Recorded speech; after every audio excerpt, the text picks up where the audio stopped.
kick off the 2021 Neustadt Lit Fest. I am Carrie White. I am your Zoom host for this week's events. This first session that we're doing is an introduction, welcome, and overview. And our moderator for this first session is R.C. Davis-Undiano, Executive Director of World Literature Today and Neustadt Professor of the University of Oklahoma. But before I turn things over to him, I do want to just make sure that we all know how to engage in this session today. We want you to participate. So throughout the Lit Fest, we are going to ask you to use the chat box to engage with panelists, authors, and the other participants. I want to make sure that you know, which you probably do by now because Zoom is so prolific, that you can take control of your own viewing options. So you can move things around on your screen. If you want to see more video, then you do the slide, you can make those changes. If you need any help with that, please don't hesitate to private chat with us. You see on your screen both myself, Carrie White, and Richard Feinberg, who is noted as a co-host. Either one of us can help you with any technical things. So if you can chat with us privately in the chat box. Otherwise, use that chat box. If you have questions specifically for one of our panelists or for all of our panelists at any time, we would ask that you start your chat with the word question in all caps. That's going to let us know that you're not just throwing out your thought for everyone else to comment on in the chat box. And then it allows the moderators to see those a little bit easier. One of your Zoom tools is closed captioning, so you can turn this on to see a live auto transcription of our discussion if that's helpful to you. As you have already noted, we are recording the session so that others can come back and watch it later. So if you would prefer not to have your image recorded, you can keep your camera off. Otherwise, we would love for you to turn your camera on so that our panelists and presenters can see your smiling faces. That also does mean that you can come back and watch the recordings later. Those will be available and we will make sure that you get a notification when those are available publicly. And then finally, for me, it is the expectation of the Neustadt family and the University of Oklahoma that all participants of the Neustadt Lit Fest enjoy a welcoming and inclusive environment free from all forms of discrimination, harassment, and retaliation. So we thank you for engaging with us in a respectful manner. With that, I am going to turn things over to RC to kick us off. Good morning, everyone. It's great to see all these beautiful faces on the screen in front of me. I am R.C. Davis-Undiano, Neustadt Professor and Executive Director of the World Lit Today organization. I would like to welcome each and every one of you to the 2021 Neustadt Lit Fest at the University of Oklahoma. Thank you so much for joining us for this second 100% virtual Neustadt Lit Fest, a celebration of literature and culture from around the world. Everyone at WLT has their fingers crossed, and I'm crossing both of them on both hands right now, that we'll be back to doing an in-person Lit Fest in 2022. I am committed to doing that.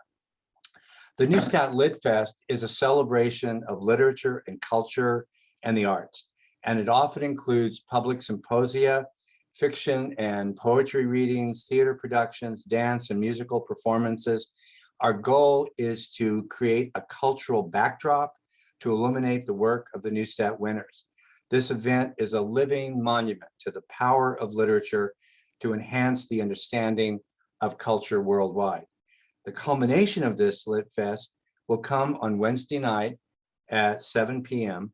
At that event, World Literature Today will give the Nsk Neustadt Prize for Children's and Young Adult Literature to Ms. Cynthia Leitich Smith, a Muscogee writer of children's and young adult literature. Made possible by the legendary Neustadt family, the Neustadt Prizes bring international renown and prestige to the writers who win them.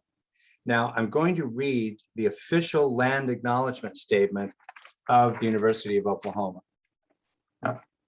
Long before the University of Oklahoma was established, the land on which the university now resides was the traditional home of the Hasinayas, Caddo Nation, and the Kirik, Ikiris, Wichita, and affiliated tribes.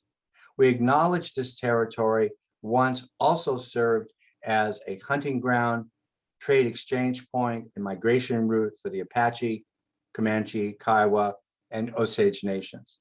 Today, 39 tribal nations dwell in the state of Oklahoma as a result of settler and colonial policies that were designed to assimilate Native people. The University of Oklahoma recognizes the historical connection our university has with its Indigenous community. We acknowledge, honor, and respect the diverse Indigenous peoples connected to this land.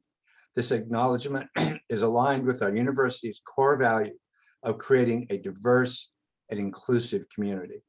It is an institutional responsibility to recognize and acknowledge the people, culture, and history that make up our entire OU community. And I just want to add to that statement that I'm so happy that WLT's coverage of Indigenous issues and writers, which goes back a long time from Joy Harjo to Standing Rock and many, many things before, is constant, vigorous, and will continue to be so. I now want to welcome the president of the University of Oklahoma, Joe Harroz, to give the welcome from the university. Hello, I'm OU President Joe Harroz. It's an honor to be invited to share a few words and welcome you to this year's Neustadt Lit Festival, an annual celebration of literary excellence sponsored by OU's own World Literature Today. As you know, literature is powerful. It unites, inspires, and teaches us. It creates and fosters a culture of community. It opens our minds and hearts to new ideas and different perspectives, which is especially important today. At the University of Oklahoma, we are extremely proud of the Nsk Prize program. Thanks to the Neustadt family, for over 5 decades, there have been Nsk Prizes given on our campus and celebrated the world over. The Neustadt International Prize for Literature and the Nsk Neustadt Prize for Children's Literature are world-famous honors that go to the most accomplished and important writers worldwide. As we turn to face the next 50 years of the Neustadt Prize program, it's only fitting that this year's laureate is Cynthia Leitich Smith, whose achievements have helped establish new benchmarks of excellence in young adult writing. A citizen of the Muscogee Nation and a New York Times and Publishers Weekly best-selling young adult author, her own work and her support of other Indigenous writers are the epitome of what the Nsk Prize is meant to recognize. The Nsk Prize is dedicated to improving the lives of children, and this year's winner once again demonstrates the importance and impact when a writer achieves that goal. It is a privilege to recognize her today, and we're incredibly proud that the University of Oklahoma and our award-winning magazine, World Literature Today, are home to this prestigious honor.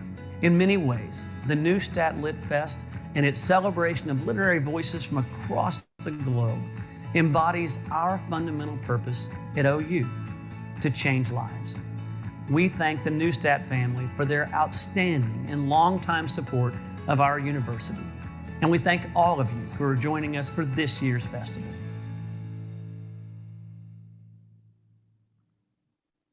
Okay, we like our president. Okay, next we're going to give you a preview of the events to come today, tomorrow, and Wednesday. And I'm joined by Kathy Neustadt, a member of the Neustadt family that has done so much to create student opportunities and institutional advancement at OU. Kathy, thanks for being with us. Thanks, RC. It's great to be here. I'm also joined by Dr. Daniel Simon, the editor-in-chief and assistant director of World Literature Today. Thanks for joining us, Daniel. Good morning, RC. I wouldn't miss it, of course. Great. Okay, I'd like the three of us to walk through the events of this week. And then at the end, I'll ask you maybe to point out a few that are you're anticipating to be your favorites that people shouldn't miss. Daniel, could you take us through the events scheduled just for today?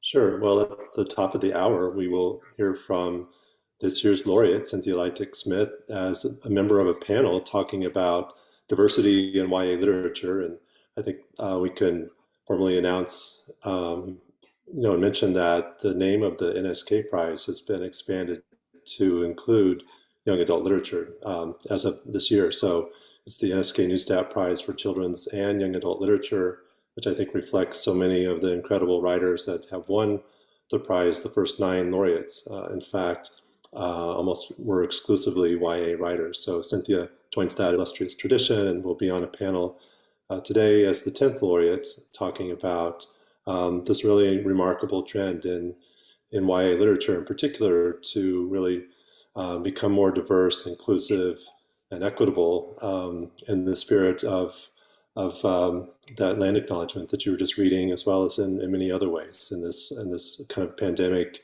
moment and in this moment of reckoning as we commemorate the centennial of the Tulsa Race Massacre here in Oklahoma this year and in many other ways. So I'm really looking forward to her conversation with the other panelists at the top of the hour. And then a little later, there will be another conversation event focusing on her work in particular. So that will be a great opportunity for attendees to kind of dive more deeply into Cynthia's work and learn about some of the incredible work that she is writing herself, but also advocating on behalf of Native writers in the YA community. So then the last event for today that I'm helping host is a reading by the jurors for the 2022 Neustadt Prize, and they will each give about a 5-minute reading from their work. We'll be giving away signed copies of their books. So there are 10 writers, 10 readings,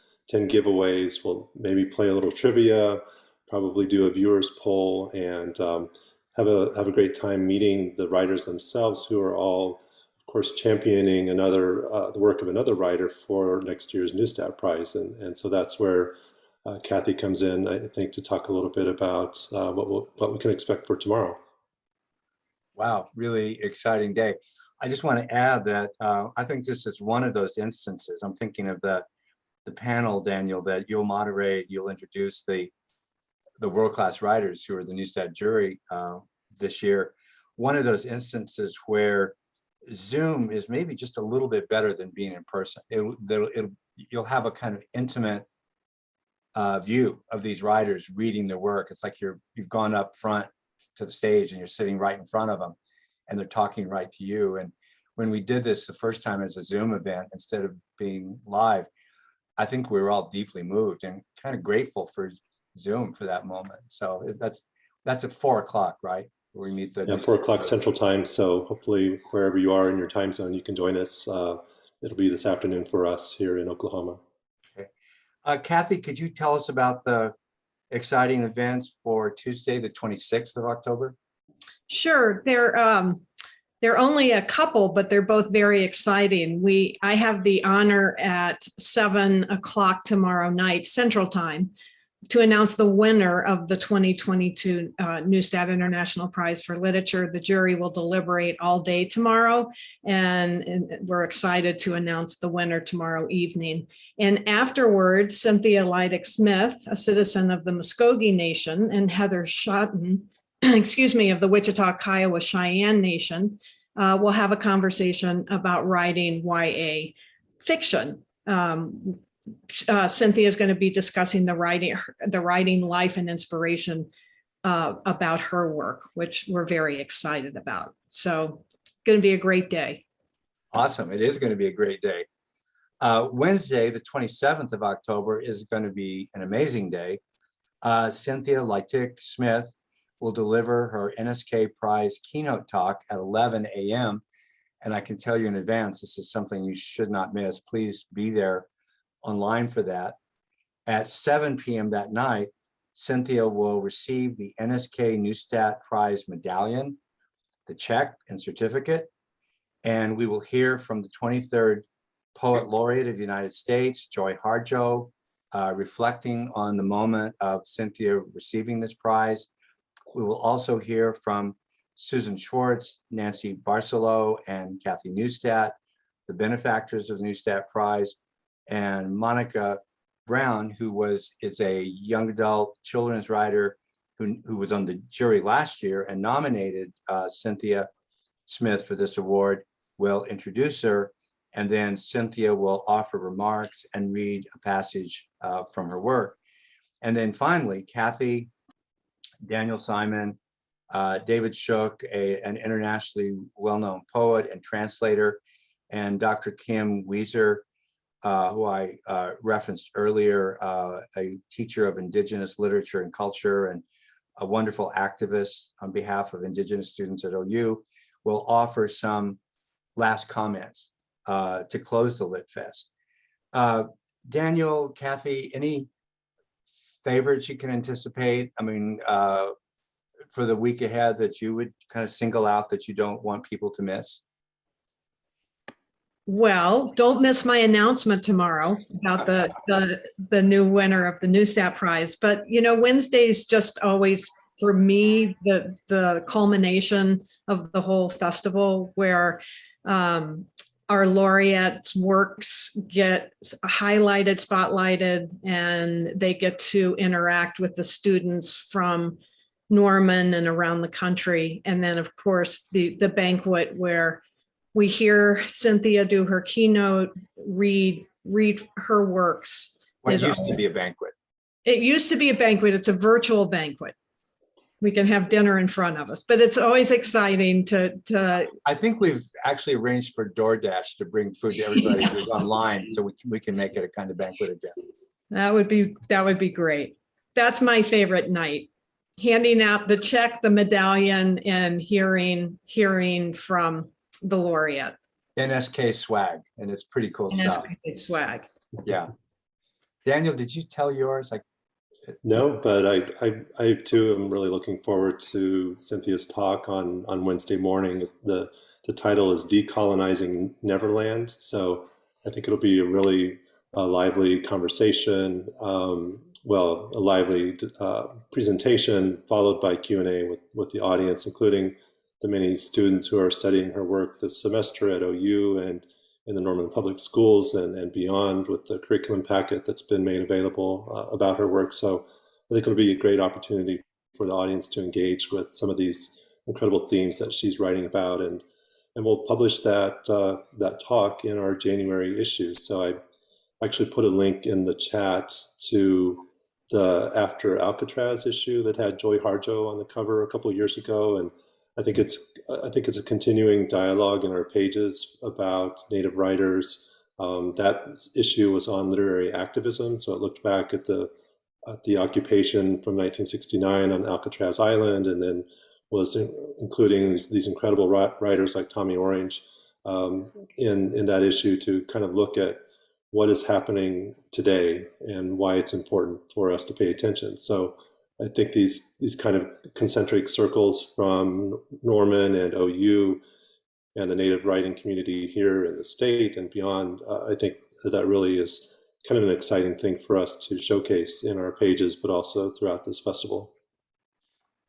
I am going to echo some of the things that Kathy and Daniel have said.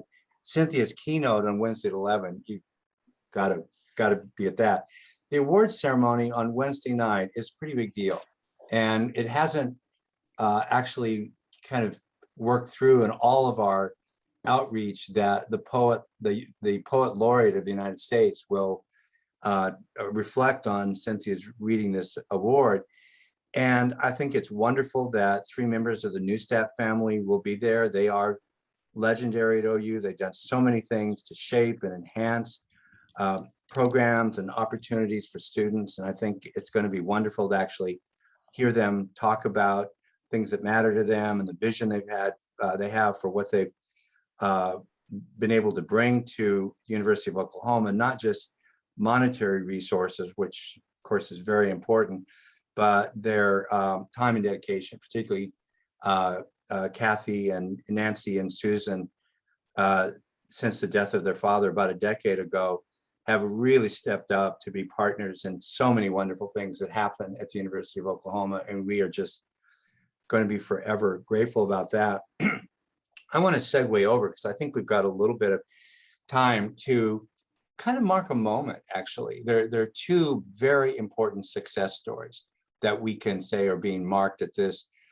Lit Fest. The the contemporary focus on and kind of branding and success of young adult literature only goes back about a decade. And a decade ago, people that were gradually taking note of young adult literature were very critical that young adult literature was not a diverse world. John Green is a wonderful writer, but there was no diversity or extremely little diversity in his work. Harry Potter world, which did a lot to kind of push awareness of young adult literature, was a very white world. And all I can say is that has changed. It's very different now. And Cynthia's winning this award is a mark of that change, that very white world of young adult literature is now a world that comes much closer to accurately representing the diverse communities of the United States. And I think it was probably a high watermark and really an important moment about 2 years ago when The Hate U Give for many weeks was the #1 novel in the United States in the New York Times bestseller list. And not just the best YA book that anybody had read in some time, just the best book, period. And so I think it finally showed us that the world of recognition for diversity in this culture had really arrived someplace. The other success story that I think is very important, and I'm so aware of this because I'm teaching Cynthia's wonderful novels in my Neustadt class now, is a decade ago, people saw young adult literature as a kind of spin-off of children's literature and something that was more educational than literary and not really worth taking account of. And people have been slow to turn their sights on young adult literature. I think the work of Sherman Alexie has certainly helped in this regard. I remember finishing The Absolutely True Diary of a Part-Time Indian and going, wow, not just the best YA book I've read in a long time, just the best book, period. So the turning towards young adult literature and taking it more seriously and seeing it as literature and with all of the complexity and the layering and sophistication, fully 1/2 of the readers of young adult literature are now not young adults, 14 to 18, but are adults, are mainstream readers. So I think we're celebrating the success story and the diversity of young adult literature has happened over the decade, and then taking young adult literature seriously as literature, as the fine literature that it is. Could I just chime in there, RC? Yeah, please. I just was thinking about the recent history of the NSK Prize and with Margarita Engel and Marilyn Nelson and Naomi Shihab Nye, and now with Cynthia this year, just how that's really what you're saying has been reflected in the laureates that we've had, and even Mesha Kasare before them, and Mildred Taylor, of course, the very first laureate. So I think that's kind of an affirmation of what Nancy and Kathy and Susan had in mind, was the kind of beyond the Caldecott and the Newbery, what books are out there that really deserve our attention as readers. You know, that I'm so glad you said that, and I'll say this quick so I want there to be time for Kathy. People don't praise awards like this often enough for doing this. What an award has the ability to do is shine a very bright light on something that's been neglected. And the Neustadt International Prize for Literature has always done that and has tended to favor writers on their way up rather than writers that are fully established. And so that picture that's changed over the last decade, the NSK Neustadt Prize for Children's and Adult Literature has been a really important part of that success story. Now, Kathy, you want to jump in? Well, all I was going to say is in reference to what you said about a book not just being a young adult book, but a book for everybody. And I think that that's shown in the fact that Naomi Shihab Nye, who won the NSK, is also nominated for the Neustadt Prize. So there's wonderful crossover. Kathy and I say this a lot, but it's heartfelt and important to say thank you for what your family has done to make all of this possible, and your own hard work in the program. You haven't just given financial resources, but as you're doing here today, you jumped in and just been an amazing partner. Well, Thank you. symbiotic. Yeah, we're a good team. Yeah. Carrie, did you want to say a few things before we round this out? I think we've only got about 5 minutes. I do. I'll just kind of move us into a little bit of transition and prepare for the next session. So one of the things you may have noticed on your screen during this last discussion is that I made 3 people really big on your screen, and now I'm really big on your screen, and you may not want to see things that way. So just a reminder that you can control your own viewing options. You should see a little view button in the top right-hand corner. You can change that back to gallery view if you prefer. So keep up with that throughout the festival. I do want to just my appreciation for a couple of different groups that we have a part of the festival. So first of all, thank you to our sponsors. We could not do this work without each of our sponsors. You can learn more about them on the website. I also want you to know that there is an opportunity on our website to peruse the LitFest book list. It is linked to Bookshop, and it includes representative titles by this year's participating jurors and featured writers. So if you want to purchase one of the books of those authors that we were just discussing, you can get to those very quickly through the LitFest website. You can see there on your screen, if you click on the Neustadt Lit Festival, one of the drop-down menu options is the book list, and that will take you to that long list that includes, again, representative titles from this year's jurors, who you can hear from later today, as well as from Cynthia Leitich Smith and others who will be serving as panelists throughout the festival. Because we are transitioning and some of you were not with us at the top of our overview, I'm going to run through a few logistics again, just very quickly. We do hope that you will engage using the chat box and other opportunities throughout the festival so that you can get to know the panelists, the other participants, our authors. As I mentioned just a moment ago, you can take control of your own viewing options. I will not say more about that just now. As we make this transition into a panel, and we'll say this a couple of times, we are going to be giving you the opportunity to ask very specific questions of our panelists. And so if you would, as you're preparing for that Q&A, if you would start your questions for the panelists with the word question in all caps, that will let us know that it is not just something you're tossing out to the whole group. However, if you want to toss out a question to the whole group and get some dialogue going in the chat box, that's good too. Just don't start it with the word question in all caps, and we'll get people engaging in discussion.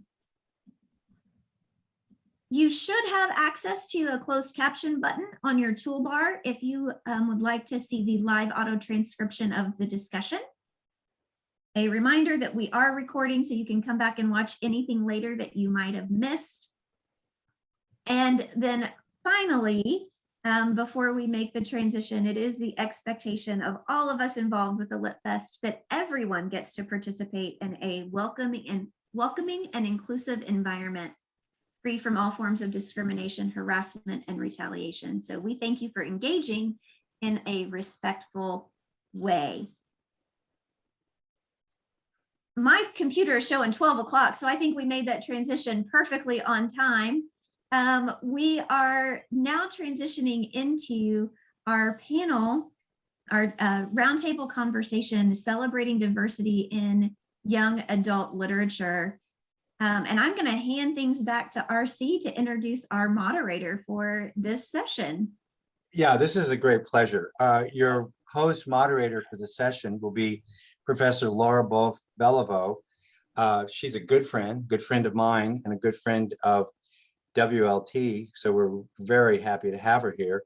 She is coordinator of English language arts at the University of Central Oklahoma, which is to say she's responsible for 130 teachers in training who I think email her and text her day and night and make her appreciative of the work they're doing, and probably sometimes like to get a little more sleep because they stay in touch pretty constantly with the coordinator.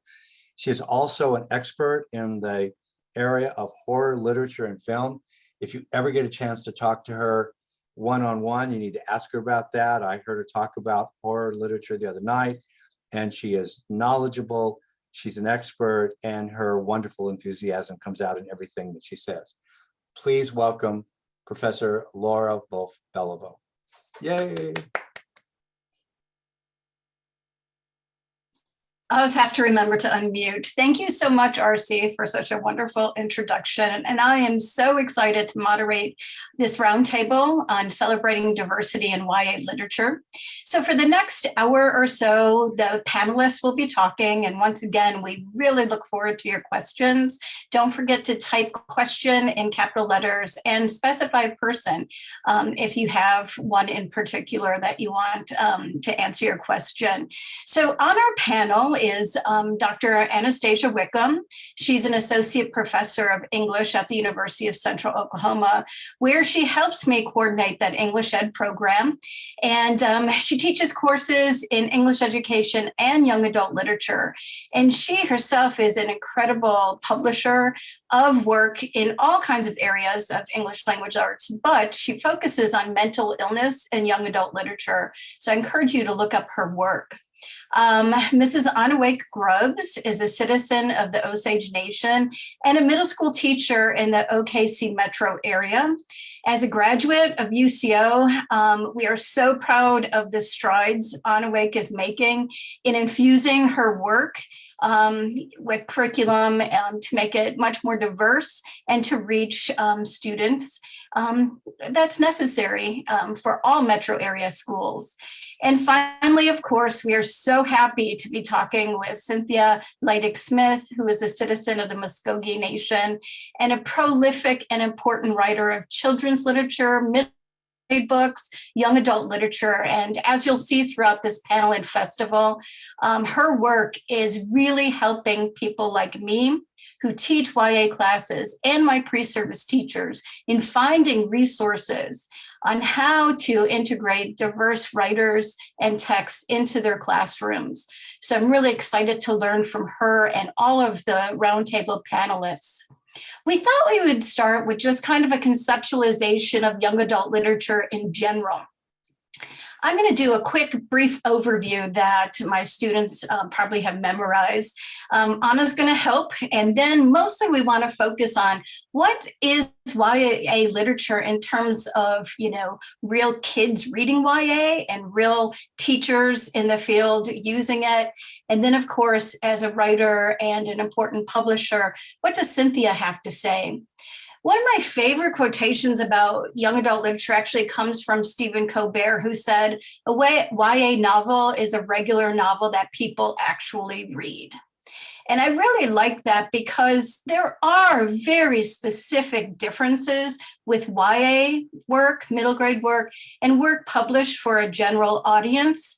But I think that YA books do something, as RC mentioned, for the 50% of readership that is adults. I think that part of the readership is interested in these books because they're well written.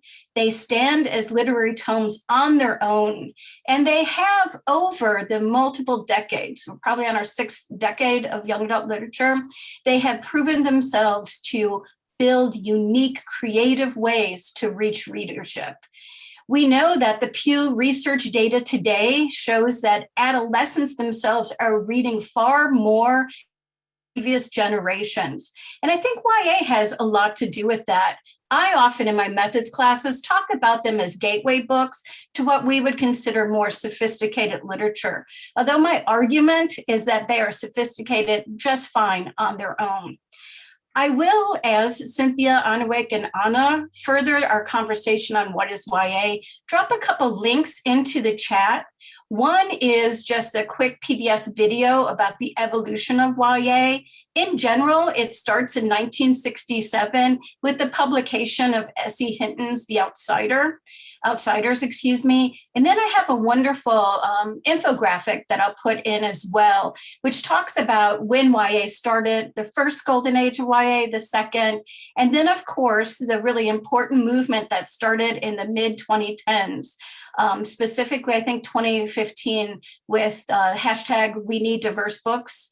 And so, Anna, do you want to add a little bit more about the general overview before we begin with Annawake's conceptualization of YA?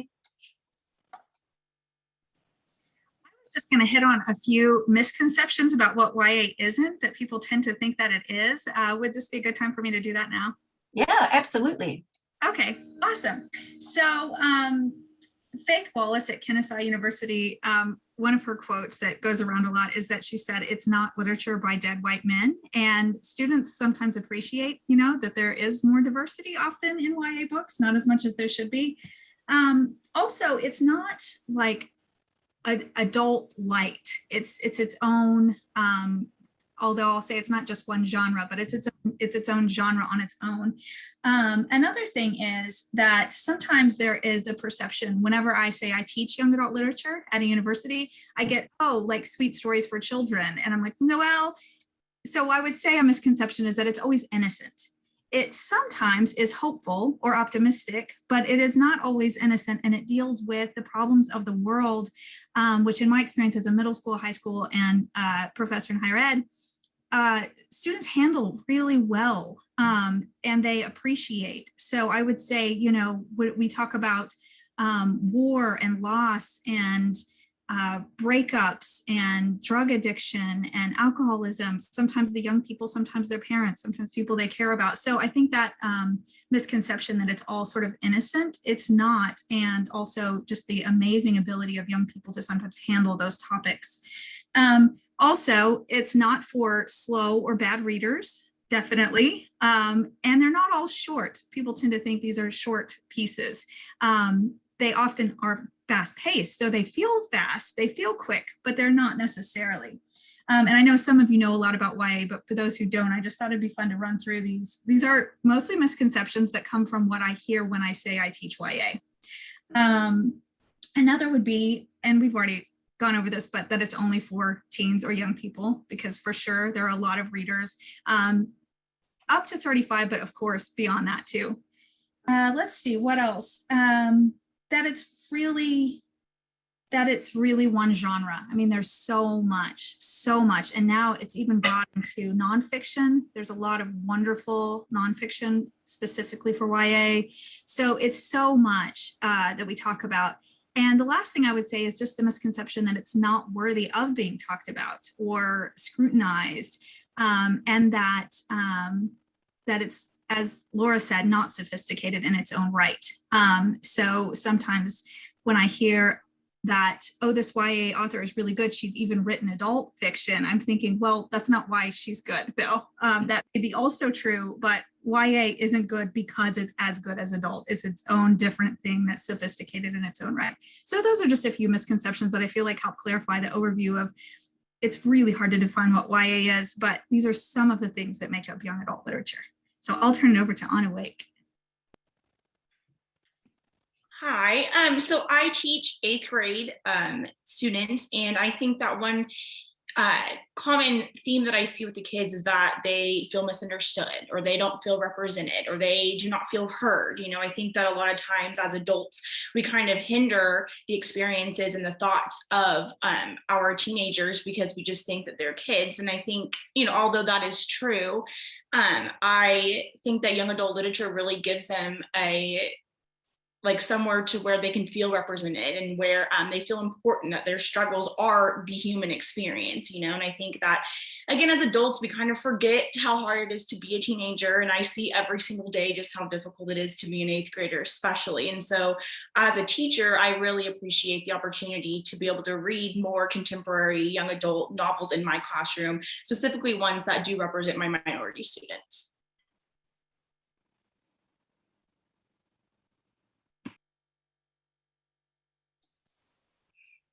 Cynthia, as a writer and making great strides in the publishing world of YA middle grade books, how do you see the field? You know, it's interesting because when writers talk about what YA is, it's often a question mark, right? Growing up is somewhat slippery. There are 14-year-olds that we think of as, say, born with old souls, very sophisticated. There is a degree of intelligence that may be innate and not defined by a certain age marker. A kid who is 12 years old might be a much higher level reader in terms of sophistication of language than a given 18-year-old. So it's all a bit slippery, if you will. But to an extent, some of the considerations that we take into account are the age of the protagonist. There's a conventional wisdom that young readers in particular like to read about protagonists who are their own age or a little bit older.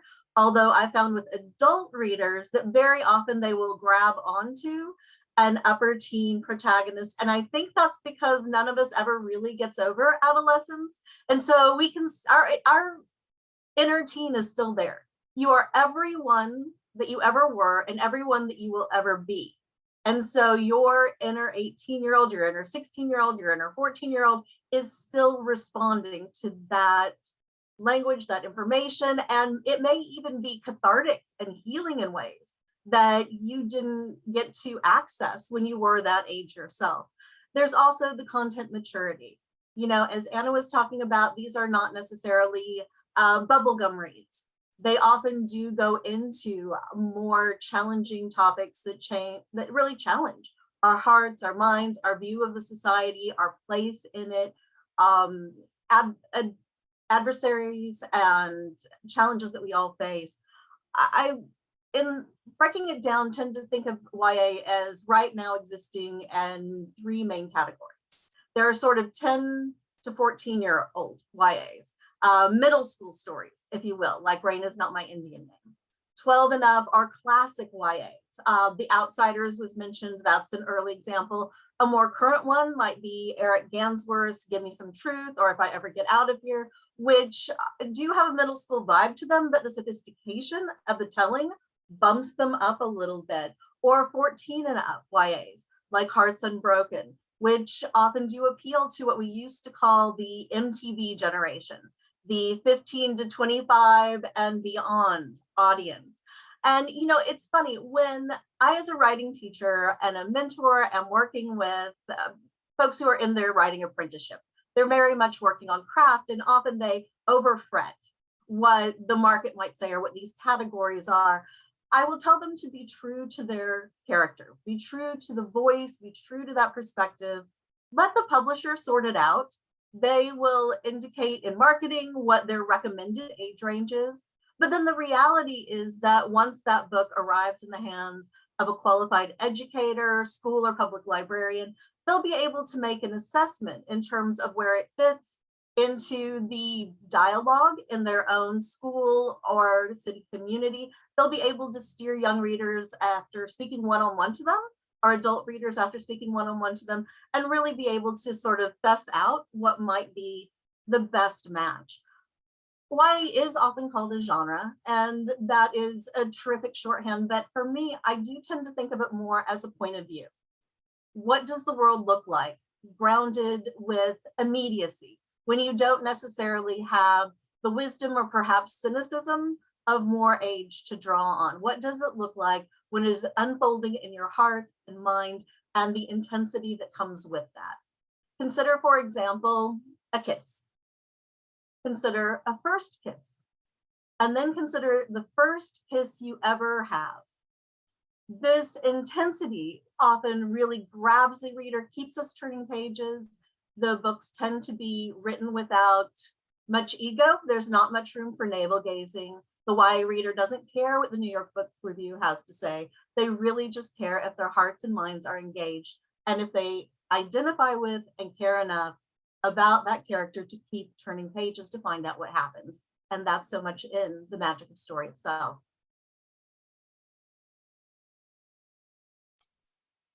So much. So with that overall context, right? We want to get to the heart of this panel, which is really centering diversity and thinking about diversity in young adult literature. In 1965, librarian Nancy Lyric published a piece that was called The All-White World of Children's Literature. And at the end of this session, I have a list comprised of all of our ideas about important publications, websites, and supplemental materials. And this Nancy Lyric piece is on there. So basically, she called for more diversity in children's literature in 1965. And in my opinion, we have a long way to go in 2021. I'm going to share my screen, and this is the only time we're going to do this. And I want to show you an infographic from 2018. And in a second, I'll put in the chat the resource this comes from. It's the Cooperative Children's Book Center out of the School of Education, University of Wisconsin-Madison. They do have current statistics through 2020. And I did a comparison between 2018 and 2020, and we are not seeing much improvement whatsoever. So looking at the graphic from left to right, we see that 1% of books for children were written by or for American Indians, First Nations peoples. And as you see, we have 5% for Latinx, 7% for Asian Pacific Islander, 10% African American. And what's really, I think, horrific for me is that 27% feature animals or other beings. And to me, that speaks volume what we're looking for in YA or what we need to change. And finally, 50% have white protagonists. In this graphic to the right, the white young person is looking in a mirror. Dr. Rudine Sims Bishop from the Ohio State University in the 80s talked about how children's books need to be mirrors, windows, and sliding glass doors. Later, the great Dr. Debbie Reese added curtains, and I have a great link for her work on that concept. But basically, we're seeing that what's mirroring back when you have 50% of the books with white protagonists, they're mirroring back to all readers that that's what's privileged or important. Dr. Bishop really focused on how books should also serve as windows into other worlds and sliding glass doors where you would actually walk into that world of YA. And I often explain to my students that concept of sliding glass doors really was, I think, fulfilled when they read Angie Thomas's The Hate You Give. A lot of them said that it compelled them to be far more active, and they actually participated in Black Lives Matter walkouts and protests in their communities because they read that book. And so that's what we're talking about for a sliding glass door. So I'll put the website in the chat right now and welcome the rest of the panel to kind of talk about this and other issues that come to diversity in young adult and middle grade books. I would love to add briefly, if you recall, the picture of the American Indian young reader is holding a very small mirror, the 1% mirror. What may be more difficult to see on your screen is that that mirror is cracked. And that crack in the mirror refers to misrepresentations, inaccuracies, inauthentic depictions that have plagued Native representation in children's and young adult literature. So what we're looking for is not simply more numbers for the sake of numbers. We're looking for quality. We're looking for well-researched, well-told, authentic, engaging, and respectful children's literature that rings true to those young people it purports to represent. And that's one of the reasons there is a heightened emphasis on more voices who are speaking from a place of lived experience. I found it really difficult in my young adult lit classes for students, and these are, mostly upper division students, juniors and seniors. at the university, they have a hard time discovering, what is authentic, Indigenous literature, what's authentic Latinx, YA. Can anybody on the panel kind of speak to what we should look for to make sure that we don't offer them that cracked mirror experience? I think I would like to weigh in on this a little bit. So I really believe that especially for Indigenous literature, Indigenous peoples, I would say tribal specificity, like it's really important that we are specific about tribes and that we're not just lumping all Indigenous peoples together. I know that when someone refers to me as Osage, it makes my heart feel so good, not just as like a Native American or anything like that. I also think, like I said, accurate representation, that makes all the difference. Especially as a teacher, I can't tell you how many like cringe-worthy moments I've had whenever I'm trying to like assign something, especially like a nonfiction text to my students, and it's like Indians in the plains or things like that. And it's just there's things in there, or maybe they're written by people who are non-Indigenous, and it might not be the most accurate representation. Another thing I'd like to mention is how good it feels to be represented, and this is from being a teacher and also a student before.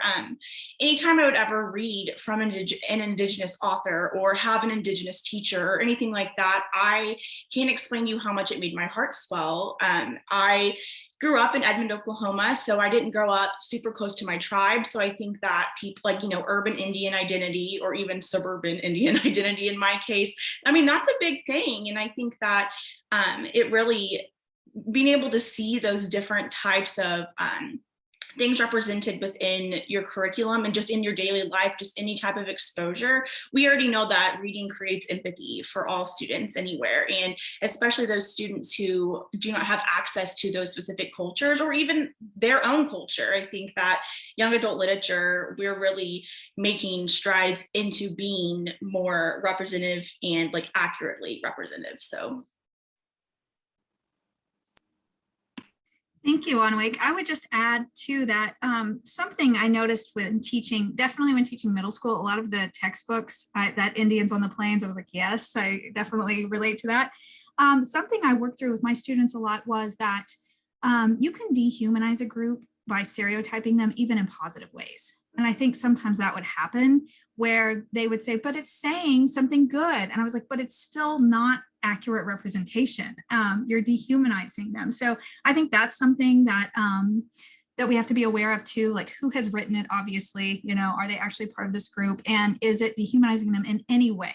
And I would also say that I think there's just so much damage, not just for the groups of people who are marginalized and not represented, but for the people who are overrepresented. So as a white person growing up reading so many books where I could see myself in the protagonist, I got the misconception that that was normal, as opposed to that the world is made up of all different kinds of people.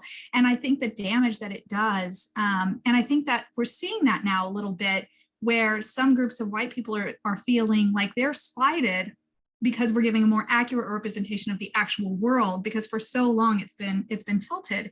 So I just think that is also really important for our white students to see too, that that it's damaging to them. It's actually, it's not that we're taking something away from them by giving them diverse books, we're giving them something they desperately need. So that's all I would add.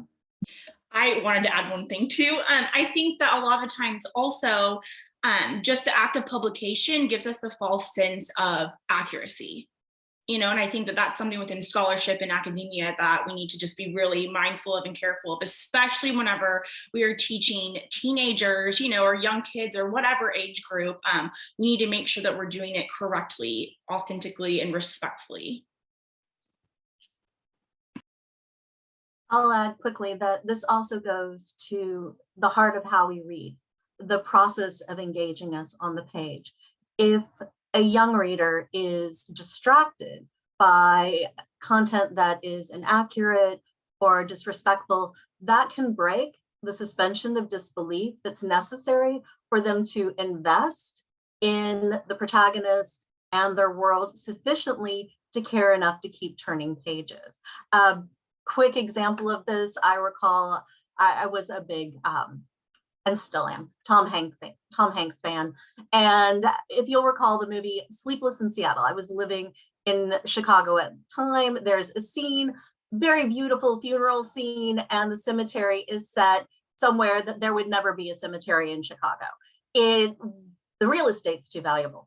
And it distracted me. It took me out of the story. I was no longer thinking about these two characters and whether or not they'll someday connect. I was thinking instead about Chicago lakefront real estate. So, authenticity, accuracy, that's not only important for education and for meaningful reflection, it's important for the reader's journey itself through the narrative. One thing I'm really curious about, Cynthia, because I don't understand the publishing world of YA, right? I'm an outsider. How are these books vetted? Because we still have instances where books are being published that have poor representation. So can you speak to that at all? Is there a vetting process? How do we know that these books are so-called authentic? I mean, can we trust the publishers? Annawake would say maybe not. I'm just curious behind the scenes as a writer and someone involved in the publishing world, what you've experienced. I would say it depends. It varies a lot from publishing house to publishing house. They each have their own cultures. In fact, at a major publisher, each imprint might have its own culture and approach. So, for example, there are definitely editors who prefer to work with authors who are speaking from lived experience. That doesn't mean that's a sufficient place to stop, right? Because none of us are an expert on everything. You can be a tribal citizen. That doesn't mean you're a tribal historian. That's something else altogether different. So there are publishers that very much will ask the hard questions, that will bring in what's now called sensitivity or authenticity readers or cultural experts, and will pay them for their time to give feedback. Even that is something of a touch and go system because it is still dependent on identifying the right people and an author who will take that feedback to heart and actually apply it on the page. So I would say that, certainly there are publishers with a wonderful reputation for doing their due diligence, like Lee and Low Books is an early leader in the multicultural and now diversity conversation. Living Izquierdo is a new up and coming press. Historically, we've seen some of our best work done by Native-owned presses like Native Realities, tribal presses like Chickasaw Press, and university presses. Especially Native-owned and tribal presses have always been and should always be the leaders in this conversation. And those are all factors to consider as you're sort of going through. How do you handle that as a teacher or librarian or parent or other caregiver wanting to give their kids good books? Well, there are a number of resources that we provide. You can look for them on my website, on Dr. Reese's American Indians and Children's Literature, which was previously mentioned. But you can also ask yourself some questions. Who is the author of the story? The author's bio is usually given. Take a look at the back matter. Who is cited for permissions? If you're looking at something like a creation story, that is a matter of very high sacredness. It should be treated with the utmost respect. How is it being navigated with an excellent young writer that I'm working with at Heart Drum? His work touched on Navajo holy beings. That was a series of multiple conversations with elders in his community to make sure that he was doing his very best work. Brian Young Healer, the Water Monster, and he's a Navajo tribal citizen. So I can't say yes, they're all doing everything they could, or no, none of them are doing anything. I'm saying that it depends. There is a bit of variation, and we're all human. We can all make mistakes. If there is something wrong, I think the most important thing is to admit it and do everything that we can to correct it on the page in the next edition as soon as possible. Thank you so much. That is, really helpful. I'm going to ask a loaded question now to the panel. So if we're hoping that these books can be windows into other cultures, keeping in mind the fact that, Indigenous young adult literature cannot tell everything about a particular nation, right? There's, as Dr. Reese says, a curtain is drawn. What do we hope that non-Indigenous readers get from the books, and how do teachers and writers especially provide ways to bring in non-Indigenous readers? Does that make sense as a question? Because I think it's so important. You know, in my YA class, I teach 10 books. 2 are by and about white authors. The rest, I try to do a wide swath of diverse authors, and not just one, right? You know, not like here is the Black book, here is the Indigenous book. And I've had some pushback from white students about, like, why am I not being mirrored back? And I think that's a tricky question. And I'm asking the panel here to delve into something that might be a little uncomfortable. So what do we do to make sure non-Indigenous writers are drawn into these books? Or is that not the writers or the reader's responsibility necessarily? So I will say, I think one thing that young adult literature does well is that it brings in this, like, the teenage human experience, you know, and I think that different like minority authors can give children like exposure to different cultures, and I think that is invaluable. But I do think that I think that, like, my goal as a teacher is that kids are able to identify and see themselves in with the characters, the protagonists, antagonists, hopefully not antagonists, I guess, but with the protagonists, typically, they can see themselves in it too, and to me, I feel like the culture is definitely an added bonus. I had never had a student ask, you know, like, why are we reading this or that yet? I'm sure it'll come eventually. But like I said, I think that it's the thing that my favorite part of a lot of the different stories that I've read is the fact that they talk about the human experience as well as the culture. And I think that kids can all identify with, you know, a lot of kids can identify with death or divorce or these big, you know, impactful situations. And I think that it's a lot easier for them to identify. I think as adults, we kind of tend to ruin everything, I think. So I think half the time, like with my students and my kids, like they would never think, I don't know that they would really feel that way, you know? And I also think that your delivery of a book matters. You know, sometimes I feel like I'm like a salesperson, you know, I'm just trying my best to get them excited and interested because I'm always excited and interested. But again, I don't think that it's taking anything away from the other students. I think it's bringing more, and we're really just enriching our curriculum and our kids. I would just quickly add, Annawake, that I think that I love what you said. Part of the magic, I think, is that in great literature like Hearts Unbroken or something like that, we can see so much that resonates with us and differences. So we get both. And I think students pick up on that a lot of the time. The only other thing I would add really quickly is just that, you know, giving students some choice, then you get to also give them things they might not know they should read also. So I think that's important too, because then sometimes it's just the idea of them wanting to choose what they think they would like, but then also putting in some things that this is good for you too. Here are some vegetables on the plate. You might learn to like them. They're good for you. So I think that's what I would say. I'll add to that we're talking about a lot of intrinsically terrific stories. You know, if you are sharing Alatsaway by Darcy Little Badger or Firekeeper's Daughter by Angeline Bully, these are page turners. They're flights of imagination. They go into experiences that are universal to all teens and are specific in ways that open them up to how other people move through the world. You know, when we talk about some of these books and representation, you'll say, this is an Indigenous book. What does that mean? If you brought me and my 14 cousins in, you will see we are all very different people, although certainly we have a lot in common. So, you know, a young reader might identify with another commonality. It might be that they're also a budding photographer. It might be that they're also a little sister who feels overshadowed.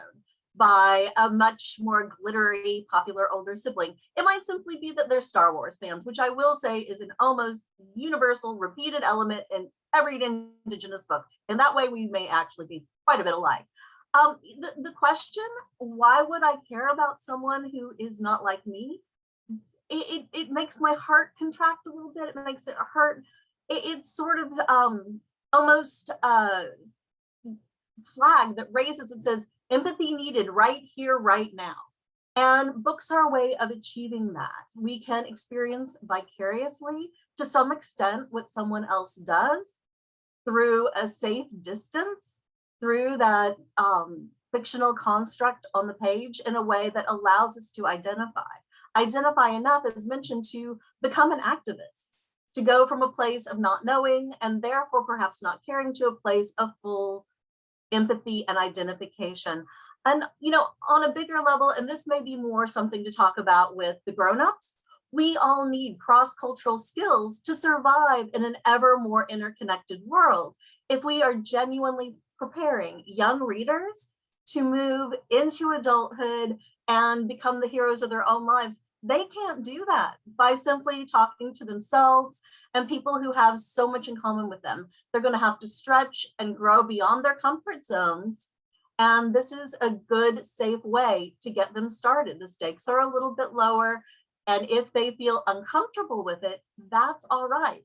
The goal is not necessarily to please every reader at the end of the story. The goal is to make them think. So well said. Thank you so much. You know, I was reminded, I teach this book called Internment by Cimarron Med. And in her speech to the Allen Conference last fall, she talked about empathy ladders.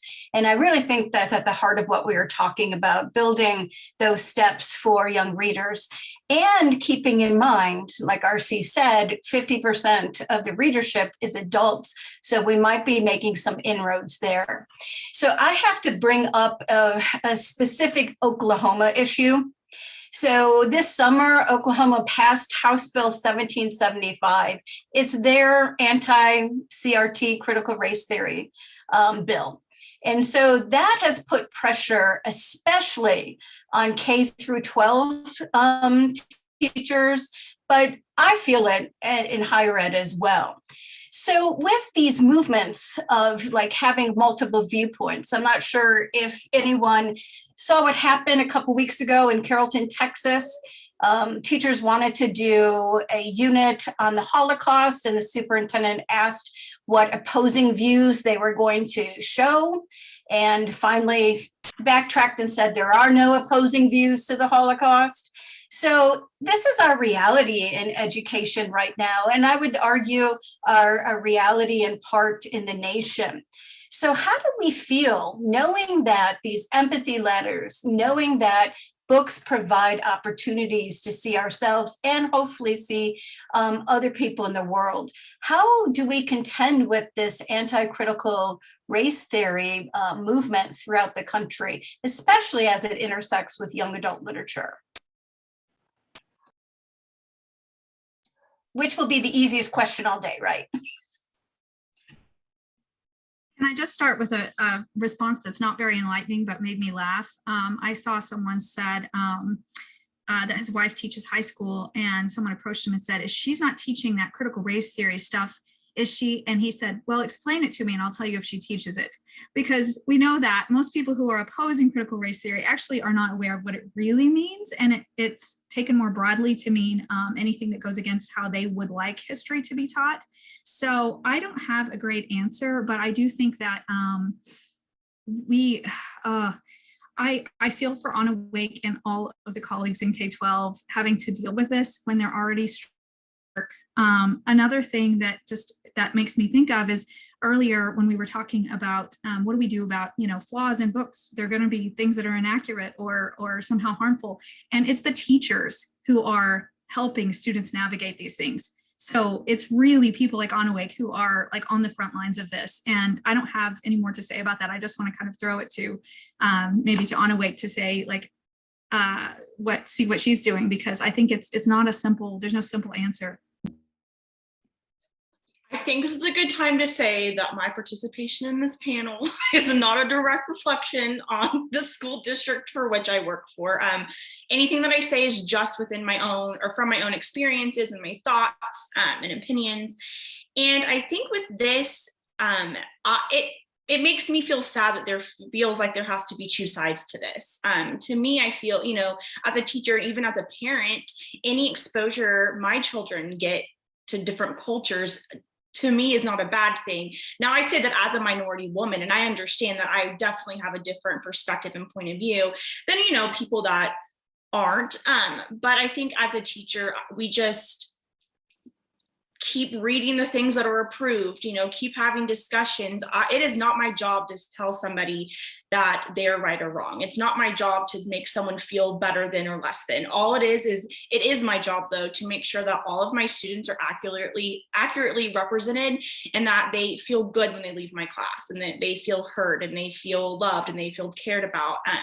I also try to explain that I'm accepting of anything and everything. And I think that the more we're able to include more diverse text within our curriculum, without even having to say it, I think that it'll kind of combat that. There really isn't a good answer, because I think that the majority of districts I don't think they even really understand what this House bill is supposed to be doing. I know that there hasn't been a lot within my curriculum that's changed. I know that it's definitely impacting history and the English.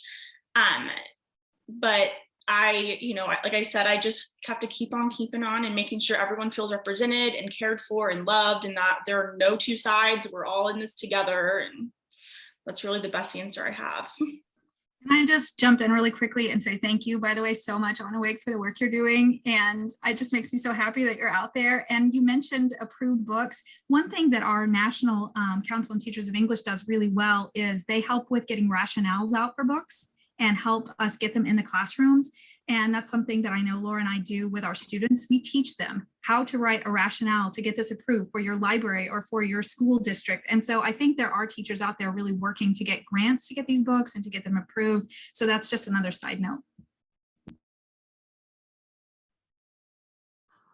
Like most authors, I've been following this conversation fairly closely, and oftentimes I find myself a bit puzzled. I think that there is a lot of misinformation out there. And one example of that was the challenge of a book called Fry Bread, an excellent title by Kevin Noble Maillard and Juana Martinez Neal. It won the Cybert Award for Best Nonfiction Book from the American Library Association. And it's a story about making fry bread with grandma and your aunties and your cousins. It is a loving story of a Black and Indigenous family coming together to celebrate their love over food and fun. It includes contextual back matter that teachers can use as a bridge to bring it to their classrooms with more full context. One of the things that children's and young adult authors spend a lot of time doing is really thinking about the developmental level of our audience. What information is best serving a picture book reader, a middle grade reader, a young adult reader? There's a difference in sophistication here. Young adult readers can handle quite a lot. Many of them are also reading adult fiction, but we take a much different tack as we go further down. We might, for example, in books for the very young, speak in more general and sweeping terms. We might be particularly mindful of not upsetting young readers who themselves are facing a difficult challenge and how we navigate it. We're very sensitive in our approach. There is a moral center to the books that often comes from the authors themselves. I think we're seeing pushback right now because we're making progress right now. And it feels different and it feels new. And, anytime that there's change, there are people who resist it. Some of it, like I say, I think is genuine misinformation. Some of it is concerns. In a few cases, yes, it might be the dying gasps of lingering bigotry. We don't want to integrate our schools in terms of the classroom. We don't want to integrate our school libraries. It's time that we move beyond that, because our responsibility is to the children today. Right now in the United States, if you're a fourth grader, you are living in what we now would think of as a minority majority nation. And that's not taking into account other forms of diversity, socioeconomic, religious, body type, any number, a myriad of identity elements. When we're talking about this sort of representation, it's not only one category, it's across the spectrum of identity elements that make up each of us and all of us, that connect us. And story is one of the most powerful ways to do that. A last thing I'll say is that kids will find out what the truth is of their history. They will either find it out in a nurturing, loving environment through a book that has been, thoughtfully created for them and is under the guidance of a teacher ambassador, or they'll find it out in some other way. And they're going to want to know what really has happened, what is happening, and what's going to happen to be empowered so that they can make the right decisions for themselves and our society. So our last segment, we thought we would share some titles that we have found very useful within our teaching context, or just as private readers, pieces that really worked. I'm going to go ahead real quickly with one of the texts that I use, and of course I am a teacher, so I have to hold up the book. This is The Marrow Thieves by Cherie Demoline. She's a Métis author from Canada. And this book is both dystopian and Indigenous futurism. Recently, my class discussed this in terms of settler colonialism, because in this book, in part, the residential schools are coming back for a very specific purpose in this, near future dystopian world. I don't want to give too much else away, but I was dismayed to find out that my students did not know what residential schools are. They hadn't followed the abhorrent news out of Canada in recent weeks about mass graves found, and they didn't know about the United States' own horrific history with residential schools. So in response to, this book, I really came to understand that the danger of 1775, that House bill in Oklahoma, is that those things are not seen. And we can pick great literature that forces or compels readers to do that history, or we can front load it as teachers in a way to contextualize the book. That book is most successful books every semester. Students want to write about it for their literary analyses and their theory essays. And so I've had great luck with that. Other suggestions? Well, one, I know that we have Cynthia here, but I just finished this anthology, The Ancestor Approved, and I am absolutely obsessed. As a middle grade teacher, I feel like it's a little bit of a challenge, especially for 8th graders, to find stories that are age appropriate but still deal with the realities of just life and things like that. One connection I'd like to make just very quickly is there is The Ballad of Maggie Wilson by Andrea L. Rogers, and that book mentions The Outsiders by S.E. Hinton. That is like the big book that we read in 8th grade. We all love it. We're dressing up like greasers and socias on Friday. Like, we're so excited. So I was thinking that story within this within this anthology would really intersect beautifully with that short story. And I think that I was just reading that and I got so excited for next year for me to be able to teach that. And I just also wanted to let you know how much I appreciate having this anthology, especially for students that are around the age that I teach. It's absolutely amazing. I think that short fiction is so impactful, and I think it can be so powerful, and it can be very well done in the classroom. It's not something you can spend a week on it. You could spend a couple class periods. I know that, especially from my experience, for teaching 8th grade, they have to write 4 different essays and do all these things. So sometimes novels aren't always an option, but this is such an awesome option. So if anybody, I hope you can see this, but I definitely recommend this. I cannot wait to tie it in with Oklahoma Oklahoma and YA and S.E. Hinton and all the things. So I just want to tell you, thank you so much. And I just like to, before Cynthia responds, put a plug in for the audio version of that book.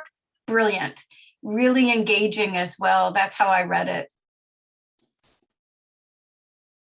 So I will add just briefly that we do have plenty of supplemental teacher materials that were created by Andrea Page. She's a Lakota author and educator for Ancestor Approved and all of our books at Heartdrum, which can be found in my website at cynthialeitich.com and no doubt in the comments below.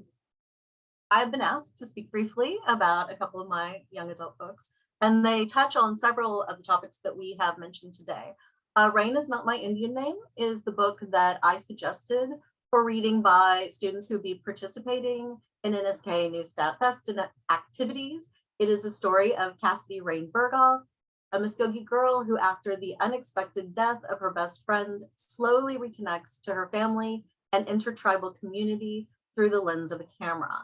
The book is definitely for what I would call the more middle school group. It is a short book. It is more accessible. So think about it in terms of 10 to 14, but older teens can read it as well, especially those of whom might be reluctant readers or who might have a particular interest in subject matter like photography. Each chapter starts with a journal entry, and that was my way of integrating a non-linear, sort of a different worldview on time and the passage of time than some readers might be previously exposed to, while offering them a frame to more clearly navigate it.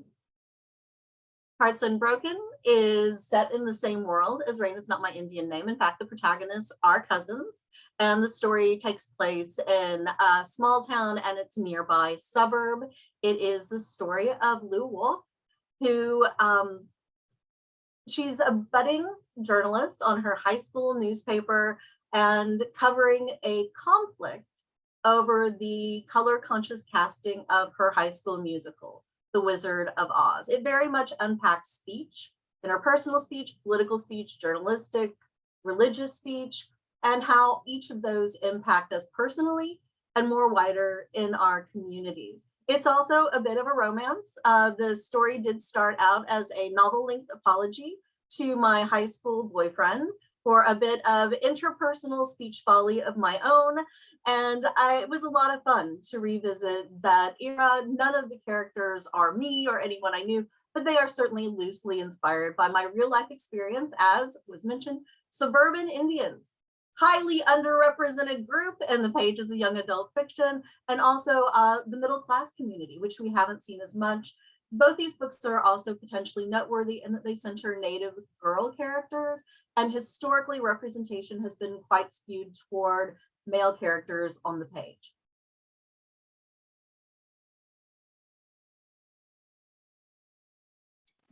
Sorry, I was attending to a question in the chat. I'm just not that multitasking. Then with my suggestions, I will say though that I'm not as cool as the rest of them. I don't have books to hold up because all of my books are on Kindle. So you just have to use your imagination. Sorry about that. So I will start by saying that I got to teach Hearts Unbroken to my YA class this last semester. And we, as Laura said, we read a lot of books. So usually it's 1 week is the book and that's it. And the next week I had to say, okay, we're having great discussions about this, but we have to move on to other books also. So that conversation continued, which was awesome. So thank you, Cynthia, for this book. I think the best thing that came out of it was just how empowered they felt as young people that they could make those changes, you know, that they could see something wrong in the world and help make changes. So thank you for that. I would say a few of my favorites are, I really love Meg Medina. So anything with her, and she has some great middle grade, like Mercy Suarez books. So those are really good. Students tend to like those when I taught middle school. And then some are for older and they've liked those too. There's one called, well, I'm blanking now, Yaki Delgado Kicks Your Ass, Kicked Your Ass? Okay, I don't know the tense, but anyway, that book was the most checked out, and the librarian, who is a great friend of mine, said mostly because of that word being in the title. And I was like, well, brilliant, good. If it got a lot of kids to read, I'm for it. Can I say it for you? Yaki Delgado wants to kick your ass. wants to kick your ass. There you go. Okay. That wasn't on my list. It just came into my head. So thank you. Also, Annawake was talking about teachers sometimes needing something briefer, like a short story, so that students have a chance to engage with it more and write. Verse novels in YA are very popular. And I would say like Jason Reynolds has some great verse novels, but a lot of YA authors have terrific verse novels. So that's another thing to check out. Can I add just briefly, I feel pretty strongly that picture books should be used with all ages of young readers. I've read them in high school classes, and they're a wonderful way to introduce a topic and then move in. The illustrations are particularly engaging. For Indigenous units and story conversations, I'd recommend introducing it with We Are Still Here, a new book, Native American Truths Everyone Should Know. It's by Cherokee citizen Tracy Sorrell and Fernie Lissac, and it's sort of a Indian Country 101. You know, it touches on sovereignty. It touches on, you know, we were talking about tribal specificity. It really is an overview that is also very particular in its moments of focus in ways that are accessible to all ages of young readers.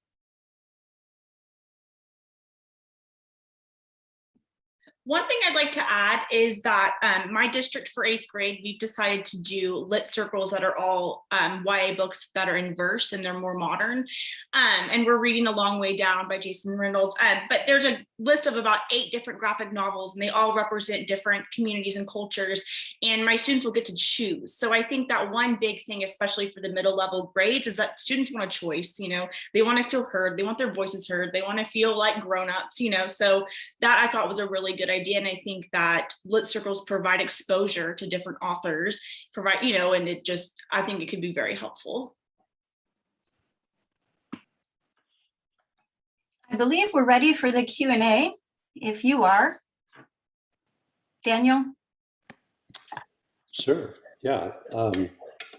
I would be glad to convey a few questions to the panel. We have such a wonderful diversity of voices here, with a writer and scholars and a classroom teacher represented. I wanted to go back to something that Nancy Barcelo said early on in the chat about the role of librarians in helping students choose books, and as teachers and as scholars, how do you see your role? She was talking about, you know, as an elementary student wanting to read YA Lit, and they wouldn't let her in that section of the library. How do you see librarians partnering with you as writers and teachers and scholars?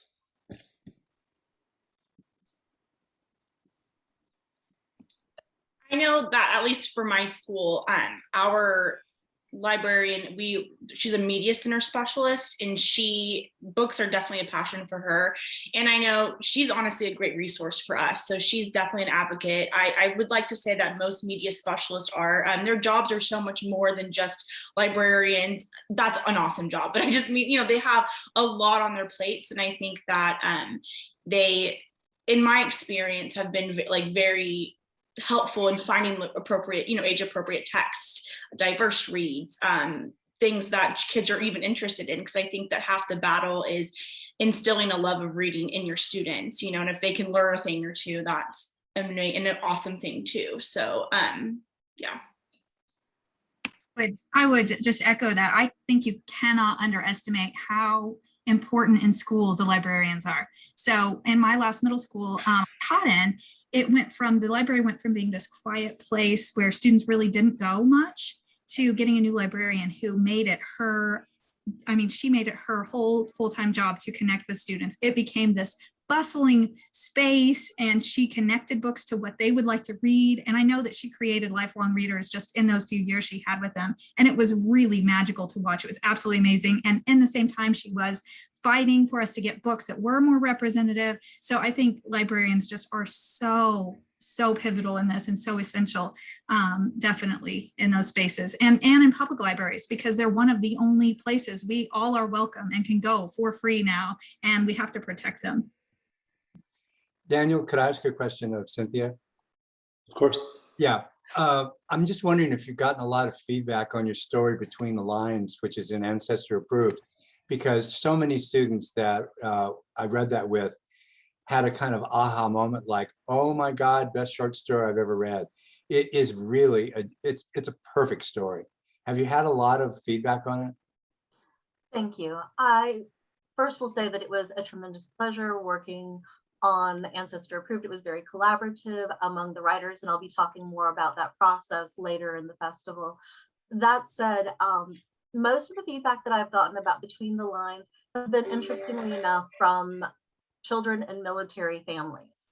You know, I talked about diversity that goes beyond the kind of late 1990s multiculturalism movement diversity, which was largely focused on race and culture, to today's, which includes and centers both of those elements, but also broadens the circle. And military families are one of those groups that are underrepresented and marginalized, erased often in the pages of children's books. One of my priorities has been to correct that as someone who came from a family that has a strong military tradition. So that was interesting.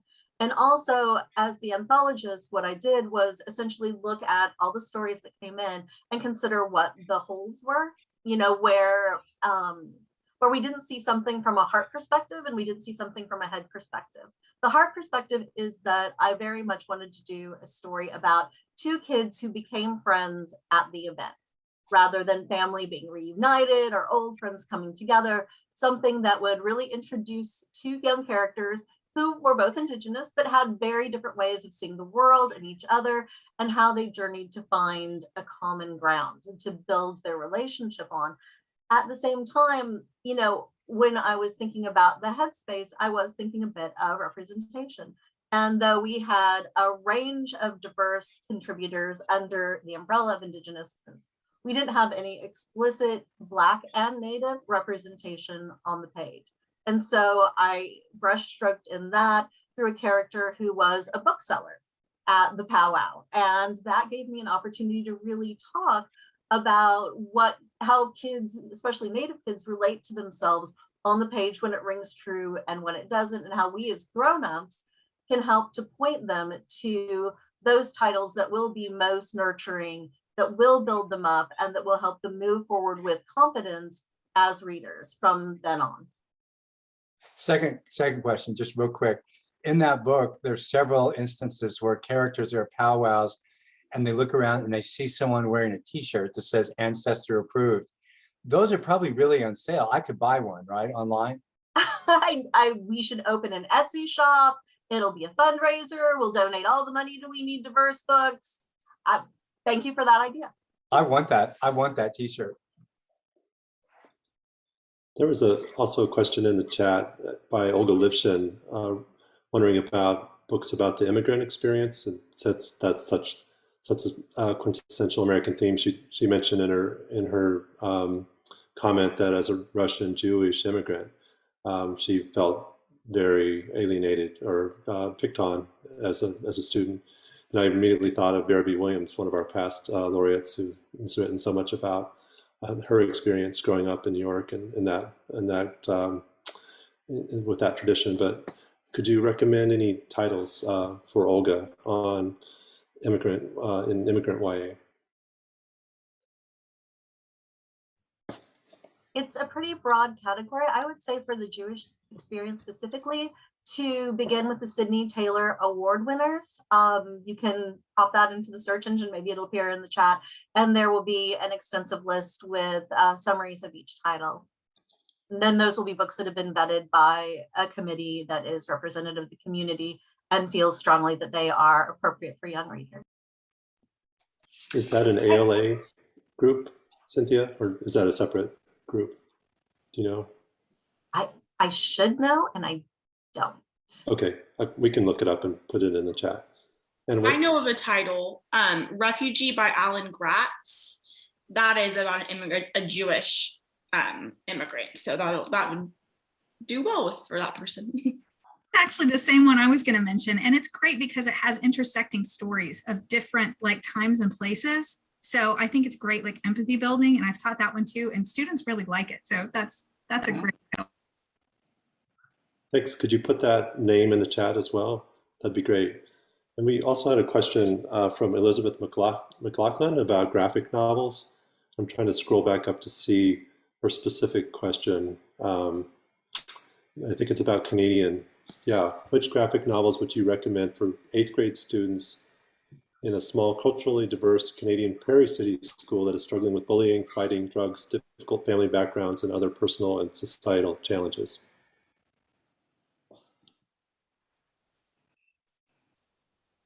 I'd like to give a shout out to Twins by Barry and Johnson. It was just named to the Texas Bluebonnet list, and it's an excellent title. Could you repeat that, Cynthia? Twins Twins. by Barry and Johnson. Okay, thank you. I know The Crossover by Kwame Alexander. That's a really good novel, and that is also a graphic novel. They have one in verse and then one that's a graphic novel. So I teach that title and it's really good. I'm also thinking of New Kid by Jerry.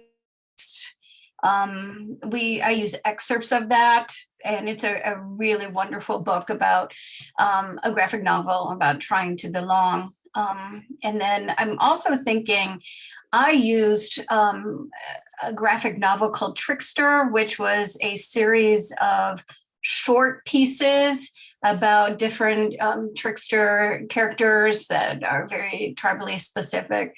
And that was really useful. Other middle grade YA graphic novels.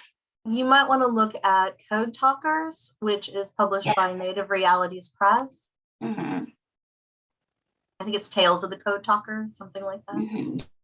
Yes. And anything by Jean Yang would be very good. Jean Yang.